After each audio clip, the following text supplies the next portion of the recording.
ठीक है जी, in the table as well. नहीं है, टेबल में एक्सप्लेन करने की बात नहीं है, उसको एक्सप्लेन नहीं करना, क्योंकि आपने टेबल बना लिया, वो एक्सप्लेन ही हो रहा है ना। देखिए ना, अब आपने फॉर एग्जांपल ये टेबल बनाया, आपने इसके अंदर फॉर एग्जांपल ये देखिए ना, यहाँ पे एक पॉइंट लिखा, यहाँ पे एक पॉइंट लिख दिया, पूरे पेज के ऊपर 2 पॉइंट्स आ गए फॉर एग्जांपल, आ सकते हैं, कोई बात नहीं, 2 पॉइंट्स लिख दो आप पूरे पेज के ऊपर टेबल के अंदर, यानी एक पॉइंट एक तरफ लिख दो, अगला पॉइंट इधर लिख दो। आपको पता 2 टेबल्स आपने बनाने, उसको आप एक्सप्लेन करके पॉइंट्स को लिख दो। टेबल का फायदा ये होता है कि आप कम वर्ड्स में ज्यादा अच्छी चीजें एक्सप्लेन कर लेते हो।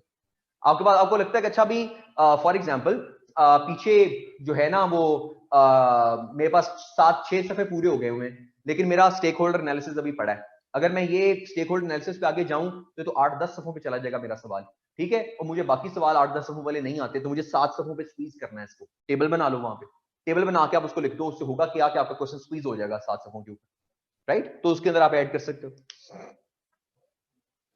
जी। In stakeholder analysis, do we give our own opinion about stakeholders point of? No, you don't have to give that. Stakeholder analysis के अंदर आपने अपनी ओपिनियन stakeholders के बारे में नहीं देनी, क्वेश्चन के बारे में अपनी ओपिनियन देनी। असेसमेंट में you don't have to give your opinion about the stakeholders, you give opinion about the question only. ये असेसमेंट में सिर्फ आपके लिए होता है, आपने स्टेक के बारे में कोई बात नहीं करनी होती, ठीक है जी। Usman, there are just These are just for current affair paper. मैंने आपको शुरू में भी बताया, सबके लिए, पाकिस्तान अफेयर्स में कर लो, करंट अफेयर्स में कर लो यार, आप एवरीडे साइंस में कर लो, आप आईआर में कर लो, जिसमें भी कर लो आप उसको कर सकते हो, ठीक है जी। एनालाइज मेन सेक्शन के जी, महक को करें जरा unmute,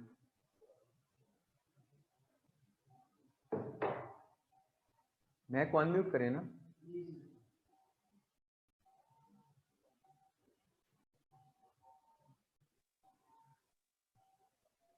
Minal, they can be anyone. They can be non-state actors as well. They can be states as well. They can be anyone. देखिए ना, आप stakeholders हैं.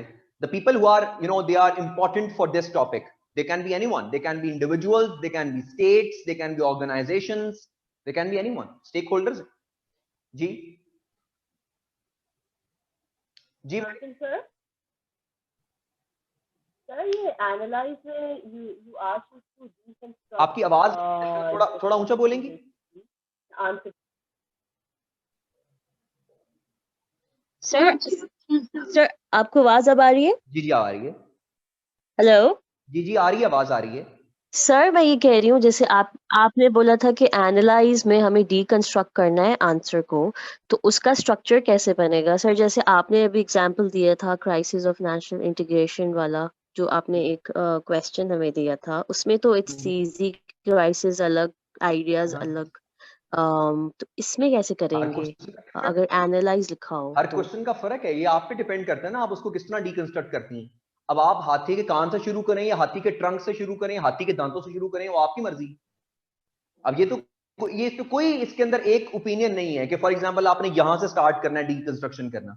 अगर मैं सीपैक की बात करूं तो सीपैक में आप इकोनॉमी को पहले लिख लें, आप उसके अंदर जो है वो एनर्जी को बाद में लिख लें, आपकी मर्जी। आप एनर्जी पहले लिख लें, इकोनॉमी बाद में लिख लें, आपकी मर्जी। आप उसके अंदर सिक्योरिटी को पहले ले आए, आप उसको जो है वो जॉब क्रिएशन को बाद में ले आए, आपकी मर्जी। तो ये तो आपने अंडरस्टैंडिंग करनी है खुद के भाई इसको किस तरह स्टार्ट करना है। मैंने इसके अंदर ये पॉइंट पहले आएगा, ये पॉइंट बाद में आएगा, आपकी अंडरस्टैंडिंग ये।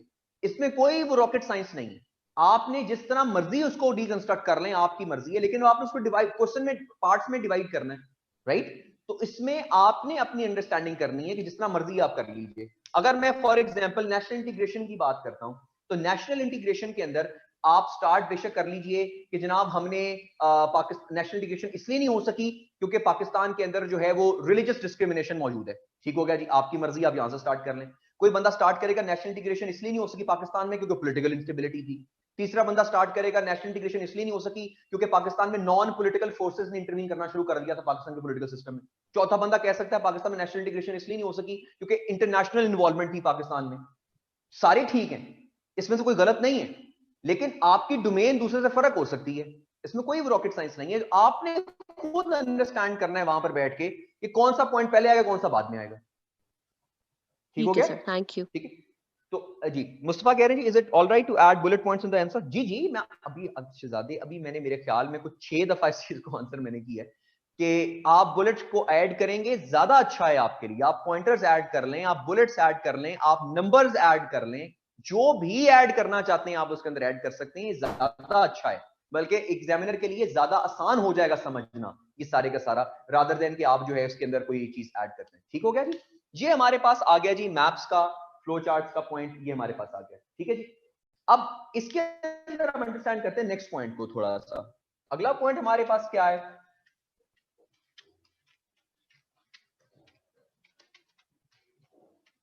2 पॉइंट्स रह गए, एक तो हमारे पास सॉल्यूशंस का रह गया, एक कंक्लूजन का रह गया। लेकिन इसके अलावा ये भी आपको मैं समझाता हूं कि अगर असेसमेंट आ जाए तो स्टेक होल्डर एनालिसिस कहां पर लिखना होता है और अपना एनालिसिस कहां पर लिखना होता है, ये भी आपको मैं बताता हूं। पहले मैं इनको पूरा कर लूं। छठा पॉइंट है आपके पास फॉर एग्जांपल रेमेडीज या सॉल्यूशंस। सॉल्यूशंस आपने काम करना है हमेशा हमेशा जो आपकी रेमेडीज या सॉल्यूशंस होंगे ना, उसको आपने शॉर्ट टर्म और लॉन्ग टर्म में डिवाइड करना है। यानी शॉर्ट टर्म रेमेडीज अलहदा देनी है, यानी शॉर्ट टर्म सॉल्यूशंस अलहदा देनी है, और लॉन्ग टर्म सॉल्यूशंस अलहदा देनी है। ठीक हो गया?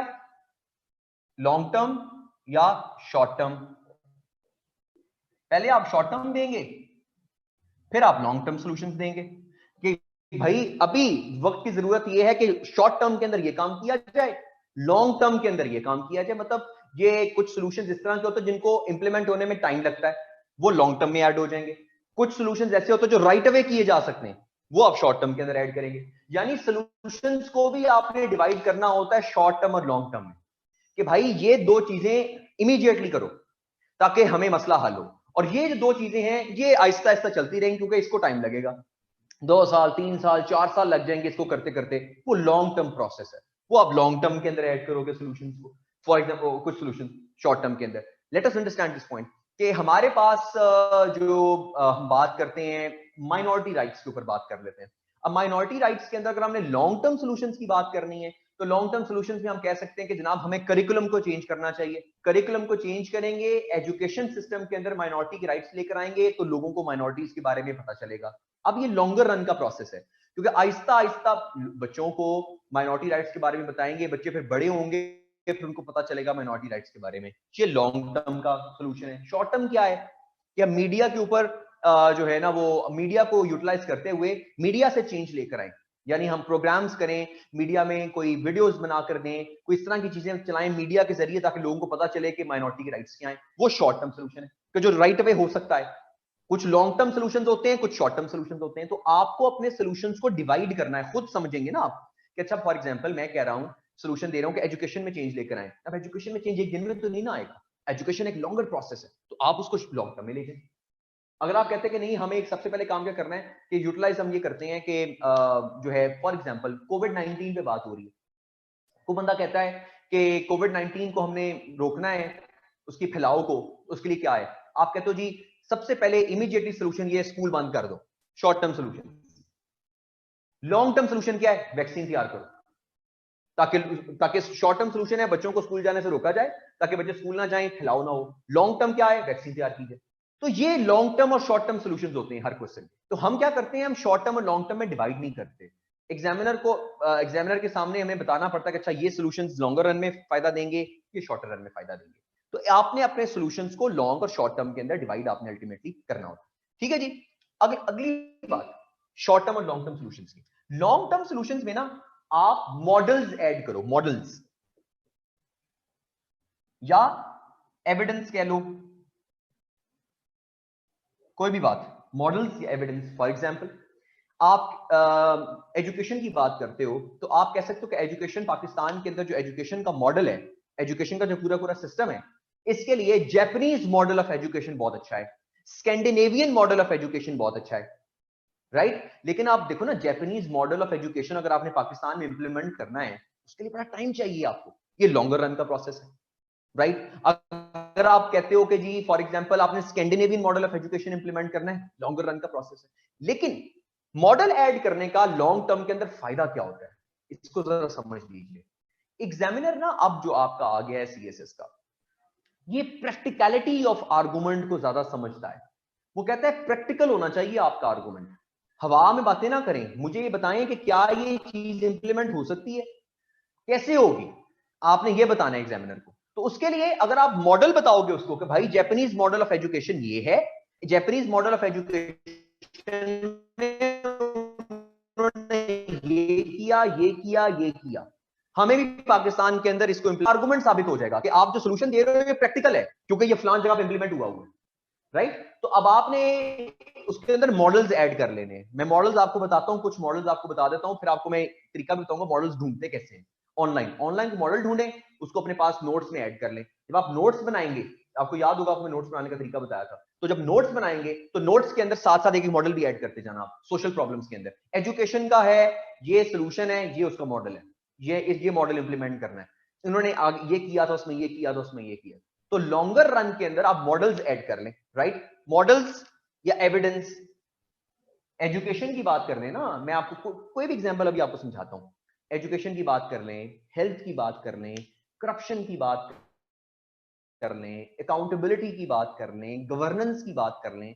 दुनिया के अंदर बहुत से मुल्क ऐसे हैं जिन्होंने इनके ऊपर काबू पाया हुआ है, यानी एजुकेशन बहुत से मुल्कों की बहुत अच्छी है। जापानीज मॉडल ऑफ एजुकेशन दुनिया में मशहूर है कि जापानीज मॉडल ऑफ एजुकेशन बेहतरीन होता है, स्कैंडिनेवियन मॉडल ऑफ एजुकेशन बेहतरीन है, राइट। अब देखें फर्क कहां है।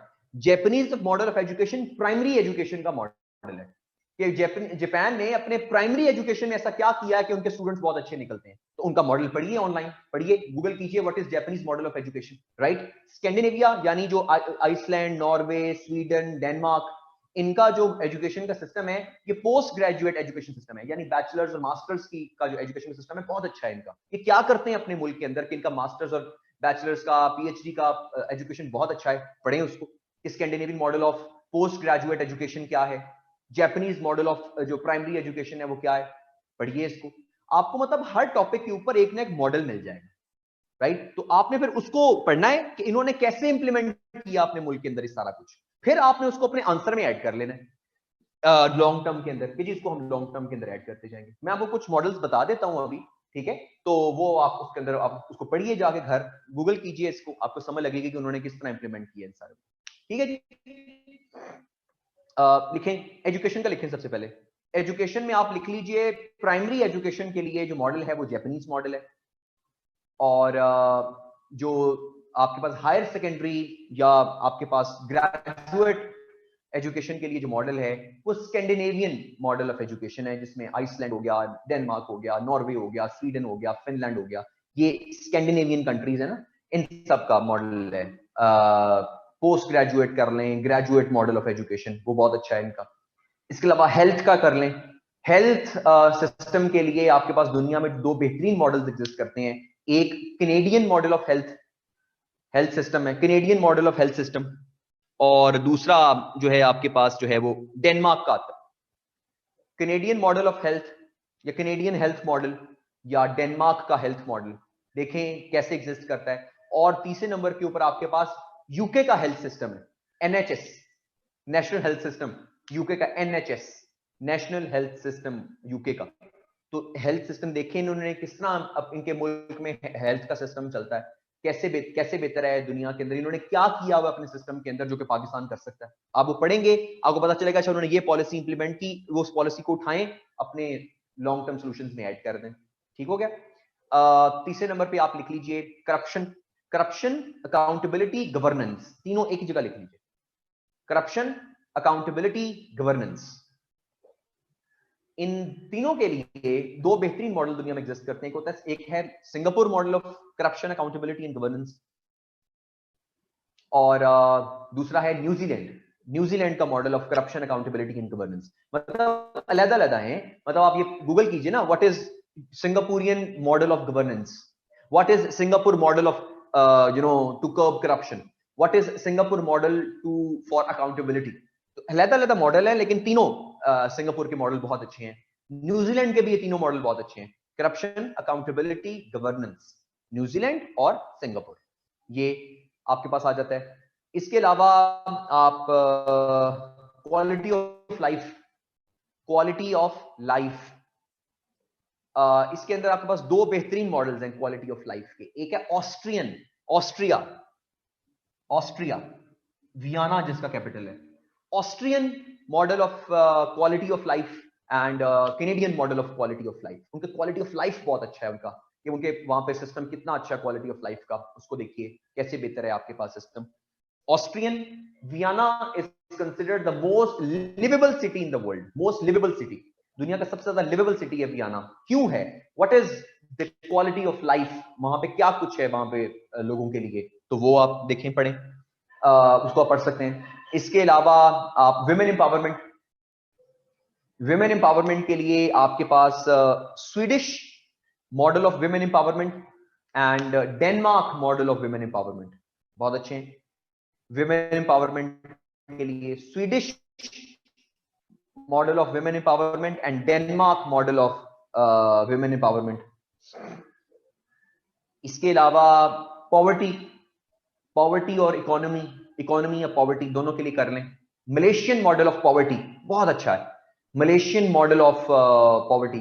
डॉक्टर महातीर मोहम्मद जो उनके पुराने प्राइम मिनिस्टर थे मलेशिया के, इन्होंने जब ये मतलब एज अ प्राइम मिनिस्टरशिप इनकी खत्म हुई, तो उन्होंने ना एक एस्से लिखा था, अभी आप तकरीबन 5-6 कोविड से पहले, पेंडेमिक से पहले ना 5-6-7 महीने हो गए, तो उन्होंने एक एस्से लिखा था कि उसमें उन्होंने बताया था कि मलेशिया के अंदर जब वो आए तो उस टाइम पॉवर्टी कितनी थी और जब वो गए तो कितना पॉवर्टी का सूरत-ए-हाल थी। तो उन्होंने क्या क्या इंप्लीमेंट किया मलेशिया में, कैसे पॉलिसी इंप्लीमेंट की मलेशिया में जिससे वो पॉवर्टी लाइन से ऊपर चले गई कौम वहां पे, तो what he implemented in Malaysia. तो उन्होंने पूरा एस्से लिखा हुआ है, आप लिख लीजिए, गूगल कर लीजिएगा, Mahathir Mohamad essay on alleviation of poverty in Malaysia, Mahathir Mohamad essay on alleviation of poverty in Malaysia, आपको मिल जाएगा, ऐसे आ जाएगा। उन्होंने ऐसे खुद लिखा हुआ है डॉक्टर महातीर मोहम्मद का, उसमें उन्होंने बताया कि मैंने ये पॉलिसी इंप्लीमेंट की अपने मुल्क में जिससे मेरी पॉवर्टी मुल्क से बेहतर हो गई, मतलब पॉवर्टी चली गई।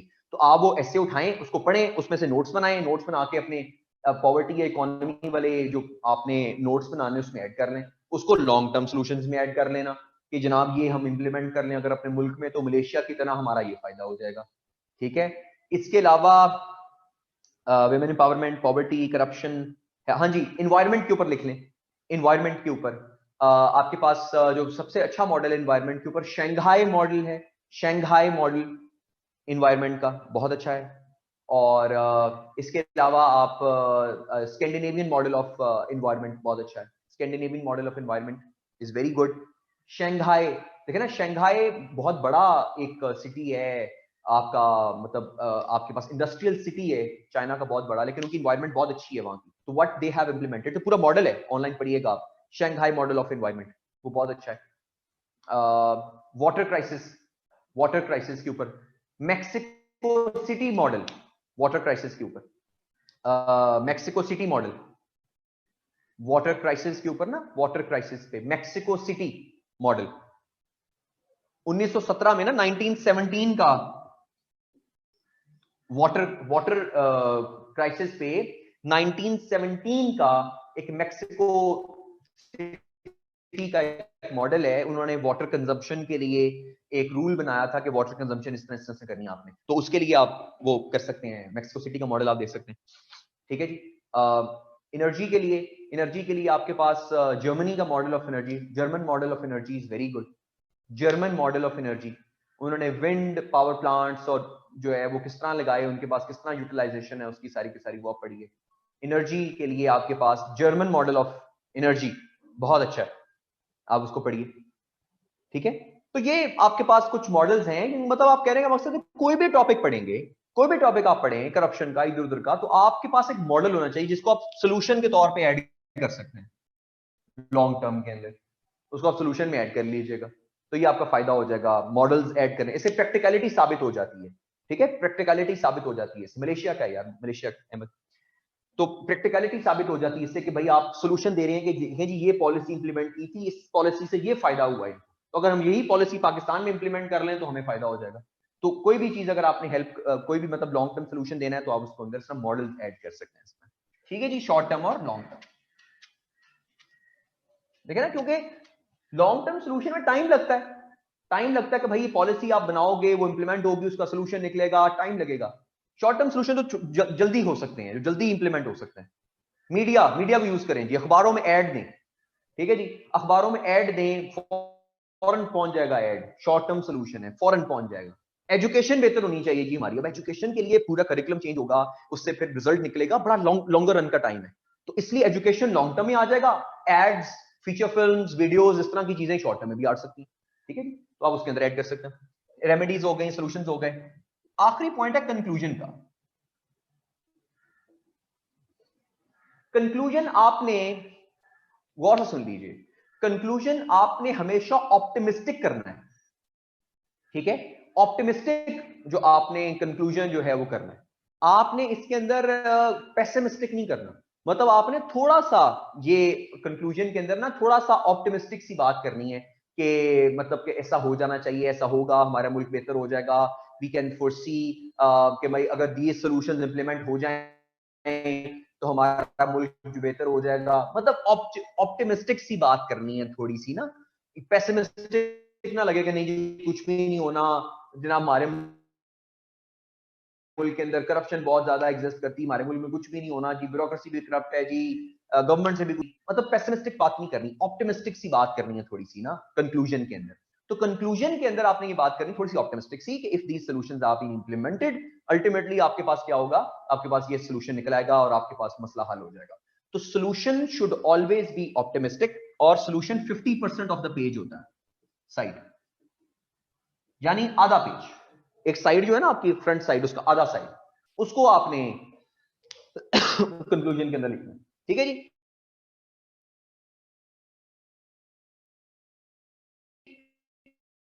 तो conclusion is half of the side, आपके पास होगा हाफ पेज जो आपका जो बनता है, पहला फर्स्ट साइड जो बनती है उसकी, वो आपने करनी। तो कंक्लूजन शुड साइड होनी चाहिए, और उसके अंदर आपने पाकिस्तान के रिलेटेड या दुनिया की जहां पे भी रिलेटेड, फॉर एग्जांपल अगर आप कश्मीर के ऊपर भी बात कर रहे हैं तो थोड़ी ऑप्टिमिस्टिक सी बात कर लें आपके, hopefully Kashmir will have the long the freedom that we are working for, hopefully Pakistan and India will come to a conclusion, hopefully international community will look into the matters that are going on in Kashmir, hopefully Kashmir will become a paradise on the face of earth। इस तरह की बातें जरा ना optimistic सी थोड़ी सी बात करके conclude करना होता है, पेसिमिस्टिक बात नहीं करनी होती कंक्लूजन के अंदर।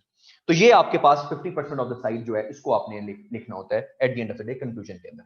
अब इसके अलावा आखिरी बात आपको बता दूं, अगर आपका इवैल्यूएट आ रहा है, इवैल्यूएट सुन लें, इवैल्यूएट में आपको मैंने बताया था एनालिसिस आपने अपना भी देना होता है।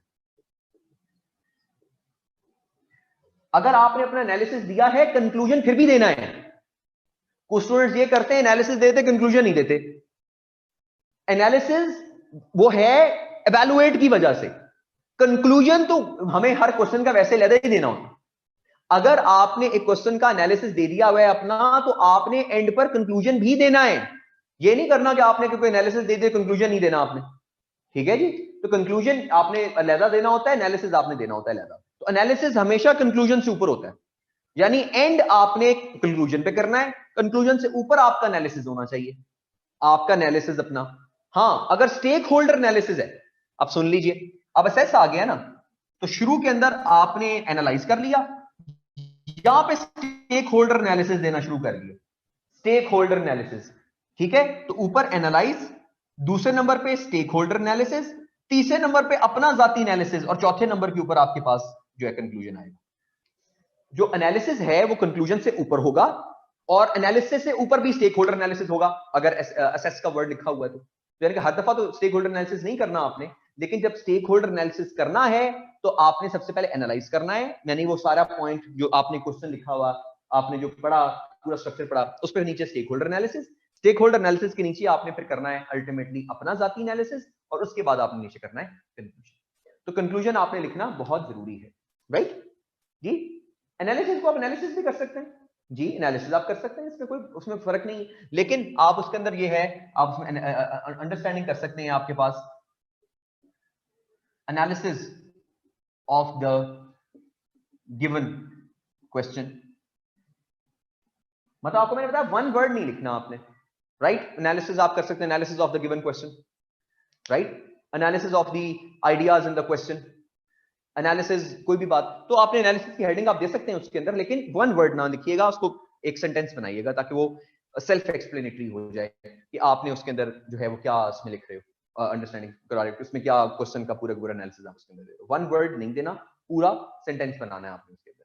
ठीक है जी, कंक्लूड। अब जब आपके पास एनालाइज हो जाएगा, फिर स्टेक होल्डर एनालिसिस आ जाएगा, नीचे आपके पास अपना जाती एनालिसिस आ जाएगा, और आपके पास नीचे कंक्लूजन आ जाएगा। तो कंक्लूजन आपने एंड पे दे देना, जो आपको मैंने बताया कि ये ऑप्टिमिस्टिक सा कंक्लूजन देना है आपने, पेसिमिस्टिक कंक्लूजन आपने अल्टीमेटली नहीं देना। ठीक हो गया जी। आखिरी कोई सवाल था, एक अशरफ का सवाल ले लेते हैं, उसके बाद उसको रैप अप करते हैं। कोई एनी अदर क्वेश्चंस जी? कोई सवाल आपके पास, कोई और मसला, कोई परेशानी? सर पर्सनल एनालिसिस जो हम देंगे तो उसमें हम क्या लिखेंगे? What heading will be give or how much should be write, how many paragraphs about? एक में ही हमें वो सारा वाइंड अप करना है या क्या करना है उसमें? आपका अपना एनालिसिस जी हाँ, उसके अंदर आपकी मर्जी, आप एक पैराग्राफ भी लिख सकते हैं, राइट। आप पर्सनल एनालिसिस के पोर्शन के अंदर अपने पॉइंट को 2 पॉइंट्स में भी डिवाइड कर सकते हैं। ठीक हो गया। फॉर एग्जांपल उसमें हम ये जी जी उसमें हम ये लिखेंगे कि व्हाट आई थिंक, मतलब I think this will happen in this, I का वर्ड नहीं इस्तेमाल करना, गलत हो जाता है। Never use one first person, always use third person. Third person इस्तेमाल करते हैं, वन का वर्ड इस्तेमाल कर लो। वन में अंडरस्टैंड, वन में कंक्लूड, ठीक है, आई नहीं। सो ये सब सब्जेक्ट्स में अप्लाई होंगे। लाइक एसए में भी ऐसे ही हमने यही मेथड्स यूज करने हैं। लाइक एसए में भी अगर इवैल्यूएट आता है, एक्सप्लेन आता है, बिल्कुल सब में यही होगा। ऐसे में क्या क्या कह रहे हो? इवैल्यूएट ऐसे में नहीं, मतलब अगर ऐसे में आ जाता है, उसमें भी आता है, कभी एक्सप्लेन आता है, कभी कमेंट लिखते हैं, कभी डिस्कस लिखते हैं। हाँ उसके अंदर ऐसे तो आएगा, उसमें आपके पास आपका एनालिसिस होगा, सारा कुछ लिखना है। एसए का स्ट्रक्चर टोटली फर्क है यार, उसका ये सीएसएस के करंट अफेयर्स और पाकिस्तान अफेयर्स से टोटली फर्क है। एसए को ना लेकर आओ उसके दरमियान में, बस फर्क आपको समझ लग जाएगा कि अगर वर्ड एसए के अंदर इलस्ट्रेट का लिखा, सॉरी वर्ड उसमें लिखा हुआ एक्सप्लेन एनालाइज का, या उसमें असेस का, या उसमें इवैल्यूएट का, तो आपको फर्क समझ लग जाएगा। अब आपने स्ट्रक्चर जो है वो वही इस्तेमाल करना है जो आपको इंग्लिश वाले आपको बताएंगे। आपने वो इंग्लिश का जो एसए का स्ट्रक्चर है वो उसके अंदर ऐड नहीं करना, वो फर्क हो जाएगा। ठीक, थैंक यू। ठीक है जी जी, थैंक यू। कंक्लूजन भी ओपन एंडेड और वर्डिक्ट नहीं, ओपन एंडेड नहीं ना करना। ओपन एंडेड कंक्लूजन कैसे हो सकता है? ओपन एंडेड कंक्लूजन नहीं होता। तो आपने उसमें करना ये है बेसिकली कि आपने थोड़ा सा ऑप्टिमिस्टिक सा कंक्लूजन देना है कि ऐसा हो जाना, ऐसा हो जाएगा, ऐसा हो जाएगा, ऐसा हो जाना चाहिए, आई होप कि ऐसा हो जाए। मतलब आई का वर्ड नहीं, वन का वर्ड इस्तेमाल करना है। तो आपने उसके अंदर वर्डिक्ट के तौर के ऊपर आपने उसको ओपन एंडेड कभी भी ना कीजिएगा। ओपन एंडेड तो कंक्लूजन नहीं ना होता, तो आपके पास उसको वर्डिक्ट स्टाइल के अंदर ही लीजिएगा कि आपके पास है जी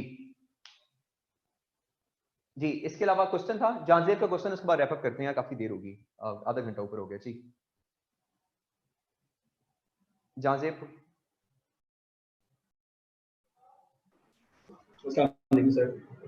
जी जी, वालेकुम सलाम। सर फर्स्ट ऑफ ऑल मुझे पता नहीं आज ये क्वेश्चन करना चाहिए, रिलेटेड नहीं है सर इस लेक्चर से, लेकिन मुझे ना थोड़ी सी कंफ्यूजन हो रही थी। हम लोगों ने काफी सारे लोग हैं सर जिन्होंने आपका वो पहला लेक्चर नहीं सुना, तो उसको अगर आप मिनिमम वर्ड्स में कोई 1-2 मिनट्स में आप बता दें सर कि वो जो आपने नोट्स बनाने की टेक्निक बताई थी हमने, एक तो वो सर थोड़ी सी एक्सप्लेन कर दें। और दूसरा मैं आपको बता देता हूँ उसका तरीका जान से, उसका तरीका ये है कि जो आपके जो दोस्तों ने वो लेक्चर लिया हुआ है ना, उनके पास वो नोट्स बने होंगे, उनसे लो ना वो नोट्स, वो आपको दे देंगे सर। दूसरा सर इस ये जो आप हम करंट अफेयर्स हम पढ़ रहे हैं सर, आप इसके हमें जो हमने टॉपिक अभी पढ़ने हैं, क्या हम इस तरह हमें पता लग सकता है कि हमने कौन कौन से टॉपिक पढ़ने हैं? क्योंकि फिर हम वो भी मैंने बताया था पहले लेक्चर में। अच्छा, वो भी था। हाँ। तो मैं उसमें था नहीं, तो क्या मैं ये सोच रहा था कि अगर हम जब अखबार पढ़ते हैं, कोई न्यूज़ पढ़ते हैं या कहीं से कोटेशन पढ़ते हैं, तो उनकी हमने एक अलग रजिस्टर बनाया हो, तो उसमें आके उनकी कोटेशन, फैक्ट्स, फिगर्स, जानजेब ये जो बात है ना कि टॉपिक्स कौन कौन से हैं, नोट्स कैसे बनाने, ये पहले लेक्चर के अंदर हमने डिस्कस किया है। जो जिन्होंने लेक्चर लिया हुआ है ना, उनसे डिस्कस कर लो, उन्होंने वो हेडिंग्स बनाई होंगी, वो 11 उनको डोमेन्स मैंने बताई थी कि ये डोमेन्स होती हैं जिनके अंदर से सवाल आता है पाकिस्तान अफेयर्स का, करंट अफेयर्स का। वो 11 डोमेन्स आपसे ले लो और उसके अंदर नोट्स मेकिंग का क्राइटेरिया भी उनको मैंने बताया। Okay, one last thing sir, अभी हम लोग अभी कंपल्सरी सब्जेक्ट्स पढ़ रहे हैं, तो अभी क्या आप सजेस्ट करते हैं सर, आपने क्योंकि आपको पता है कैसे करनी है, हमें ये प्रिपरेशन करनी है, हमारे पास 5 महीने हैं, तो अभी हम सिर्फ कंपल्सरी लेके साथ चले या जो पढ़ा रहे हैं सर वही चले, या फिर कोई साथ एक दो हम ऑप्शनल ऐड कर लें साथ, या आप हमें सिर्फ ये बता दें कि कोई गाइड कर दे हमें 5 मंथ जो है ये यूटिलाइज कैसे करने हैं, हम किस तरह अपनी स्ट्रेटेजी बनाएं। का लेक्चर होता है, जो रोजाना का लेक्चर होता है जहां से, वो तो आपने रोजाना का रोजाना पढ़ना है, ठीक है, ये तो इसमें कोई डाउट नहीं है, इसमें रोजाना का रोजाना आपको कवर करना पड़ेगा। दूसरी रही बात आपकी कि आपने इसमें उसमें कैसे करना है, टाइमलाइन कैसे बनानी है, आपने टाइम टेबल कैसे बनाना है, ये भी मैंने पहली क्लास में बताया था कि टाइम टेबल आपने बनाना है कि जिसके अंदर आपने 3 से 4 दिन का टाइम टेबल बनाना है, अपना ज्यादा लंबा टाइम टेबल नहीं बनाना। उस टाइम टेबल के अंदर आपने अपना आप इंग्लिश का सब्जेक्ट उठा लीजिए जो कि आपने रोजाना पढ़ना है, आधा घंटा पौना घंटा, और उसके अलावा एक अपना कोई सब्जेक्ट उठा लीजिए कंपलसरी के अंदर, वो एवरीडे साइंस भी हो सकता है, वो आपके पास जो है वो इस्लामियात भी हो सकता है, वो करंट अफेयर्स भी हो सकता है, वो पाकिस्तान अफेयर्स भी हो सकता है। 3 से 4 दिन का टाइम टेबल बना के और अपना एक जो है ना वो छोटा सा निकाल लें, टारगेट निकाल लेंगे, अच्छा ये टॉपिक 2 मैंने कवर करने हैं। फॉर एग्जांपल पाकिस्तान अफेयर्स को, करंट अफेयर्स का आप कह लो कि अच्छा जी मैंने पाकिस्तान मूवमेंट पढ़नी है, पाकिस्तान मूवमेंट में मैंने फॉर एग्जांपल जो है वो 1937 से लेके 1947 तक का 10 साल है, ये मुझे कवर करनी है, क्योंकि इन 10 सालों में पाकिस्तान मूवमेंट बहुत इंपॉर्टेंट है 10 सालों की। तो मुझे इन 4 दिनों के अंदर 1937 से लेके 1939, 1937 से लेके 1947 कवर करना है, राइट। उसके बाद 4 दिन के बाद आप और 4 दिन का बना लो कि 1928 से लेके जब से नेहरू रिपोर्ट आई थी मुझे 1937 तक दरमियान में जो कायद-ए-आज़म के 14 पॉइंट्स हैं और जो आपके पास राउंड टेबल कॉन्फ्रेंसेस थी, अब मुझे इसको कवर करना है। तो 3-3 4-4 दिन का टाइम टेबल बनाओ, एक सब्जेक्ट उठा लो जो भी आपका दिल करता है। अगर आपने इस्लामियत उठानी है, इस्लामियत उठा लो कि जिसके अंदर आप कहोगे जी मैंने सीरत पढ़नी है, तो सल्लम की लाइफ को एज एजुकेशनिस्ट पढ़ना है और उनकी लाइफ को एज अ रिफॉर्मर पढ़ना है। 4 दिन के अंदर मैंने 2 टॉपिक्स पढ़ने हैं, एज अ रिफॉर्मर कवर करना है, एज एजुकेशनिस्ट कवर करना है। तो आप 3-3 4 दिन का टाइम टेबल बनाओ और टाइम टेबल बना के उसको फिर कवर करो, क्योंकि ज्यादा जितना लंबा टाइम टेबल हम बनाते हैं ना, उसका प्रॉब्लम ये होता है कि हम प्रोक्रेस्टिनेट करना शुरू कर देते हैं, वक्त जाया करते हैं। अच्छा बड़ा टाइम पड़ा है, अभी 10 दिन पढ़े, 12 दिन पढ़े, आज पढ़ लेंगे, कल पढ़ लेंगे, आज घूम लेते हैं। जितना छोटा टाइम टेबल बनाओगे उसको अचीव करने के लिए आप ज्यादा मेहनत करोगे, तो ये काम कर लो आप। और सर हमें ऑप्शनल सब्जेक्ट में कितना टाइम लगेगा? अभी हमारे जो कंपल्सरी सब्जेक्ट की क्लासेस हैं ये कब तक चलेंगी? 2 महीने जो है ना अभी आपका यही चलेगा, उसके बाद आपके ऑप्शन ओके। अभी आप उधर ना जाओ, ऑप्शंस को भी छोड़ दो, क्योंकि अब ये पहले कवर करो, अभी पेस तो बनाओ ना अपनी। जब आपकी पेस बन जाएगी तो उसके बाद आपके लिए आसान हो जाएगा काम। Thank you very much sir, thank you. ठीक है जी, इनको अनम्यूट कीजिएगा, उसका चलते हैं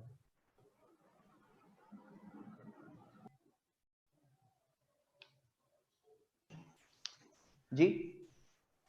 सर आपने बताया है कि ये आपने मॉडल्स का जिक्र किया है कि आपने आंसर्स में मॉडल को करना है, अपने प्रैक्टिकल सॉल्यूशंस देनी है, तो ये सॉल्यूशंस और ये हमने हर एक आंसर में देनी होंगी या फिर सम स्पेसिफिक टॉपिक्स?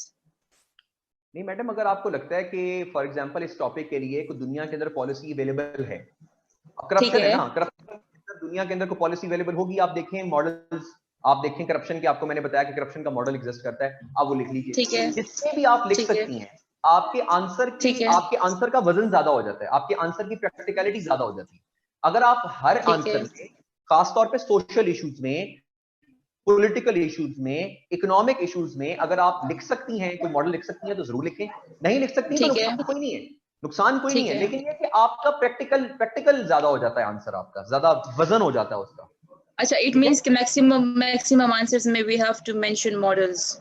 जी जी, आप मॉडल्स मेंशन करें, इससे अच्छा हो जाता है आंसर आपका ना, ज्यादा और आपका हो जाता है, एक्सप्लेन ज्यादा हो जाता है और आपका प्रैक्टिकल ज्यादा आंसर हो जाता है। और आंसर के सीक्वेंस में where do we put this model? जी, आंसर के सीक्वेंस में where do we put this model? Madam long term solutions में आपको बताया तो है मैंने। ठीक है, फाइन लॉन्ग टर्म सॉल्यूशंस जब आप लिखेंगे तो उसके अंदर आपने मॉडल्स पुट करने हैं ना। ठीक है, thank you so much. Thank you जी, थैंक यू। आई होप के जी आपको थोड़ा बहुत स्ट्रक्चर जो है वो क्लियर हो गया होगा, और I hope it was a fruitful जो है वो लेक्चर, थोड़ी बहुत अंडरस्टैंडिंग आपको हो गई होगी।